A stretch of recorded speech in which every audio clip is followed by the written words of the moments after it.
The sun was already slipping low behind the dusty town skyline when Daniel wiped his greasy hands against an old rag. Life as a single dad hadn't been easy, but fixing cars in his small garage was how he kept food on the table for his little girl, Emma. Money was tight, yet Emma's laughter was his fuel, her smile his paycheck. That evening, as he was locking up, a sleek black SUV rolled into the lot, hood steaming, engine coughing like it had seen better days. The driver, a woman in her early 30s, stepped out.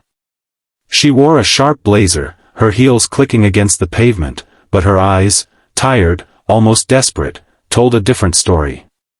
"I'm so sorry to bother you this late," she said softly. "The engine just died on me. I don't know where else to go." Daniel gave a tired smile. "You're in luck, ma'am. I never leave a stranded car, or driver, unfixed." She introduced herself as Claire. A corporate lawyer, she had been on her way home from a grueling day in court.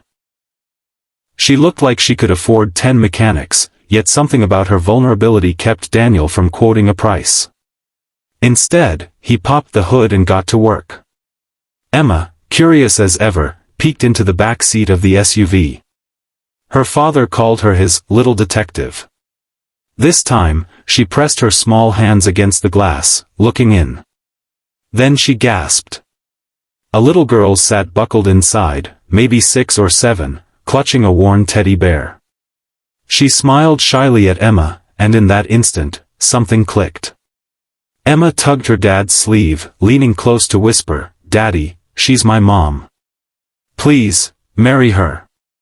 Daniel chuckled softly, brushing it off as childhood imagination. "Emma, hush," he whispered back.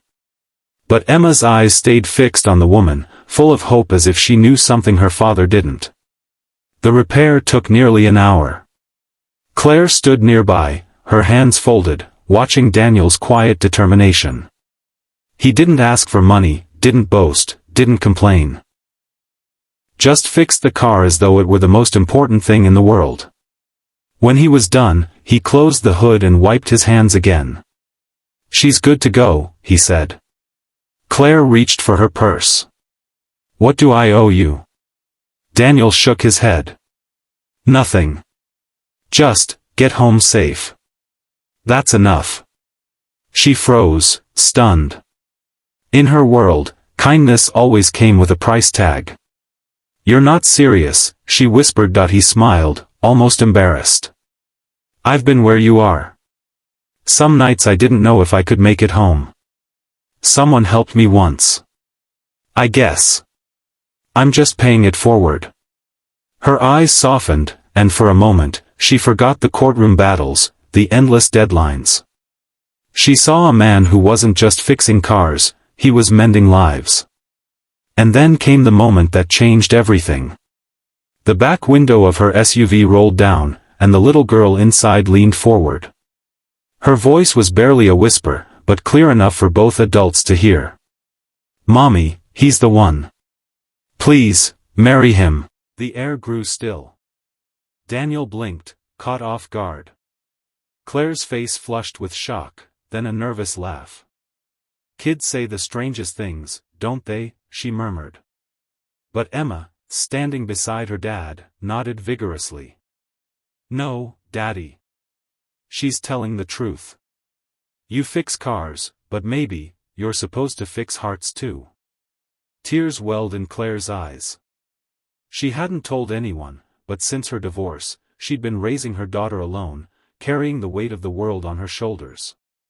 And here stood another single parent, worn yet hopeful, giving without expecting anything in return. That night, Claire insisted on at least buying dinner for Daniel and Emma. Over burgers and fries at a diner down the street, the 4 of them laughed like they'd known each other for years. 2 little girls giggled and shared crayons, while 2 adults, battered by life but not broken, found something they didn't know they were missing: connection. Weeks turned into months. Claire stopped by the garage more often, sometimes with car trouble, sometimes with coffee. Emma and Claire's daughter became inseparable, and slowly, the walls around Claire's heart crumbled. One evening, As the girls played outside, Daniel looked at Claire. "You know, I didn't believe in second chances," he admitted. She smiled softly. "Neither did I. Until a little voice reminded me what hope sounds like." And for once, silence wasn't heavy. It was warm, filled with unspoken promises. It didn't happen overnight, but love doesn't always arrive in grand gestures.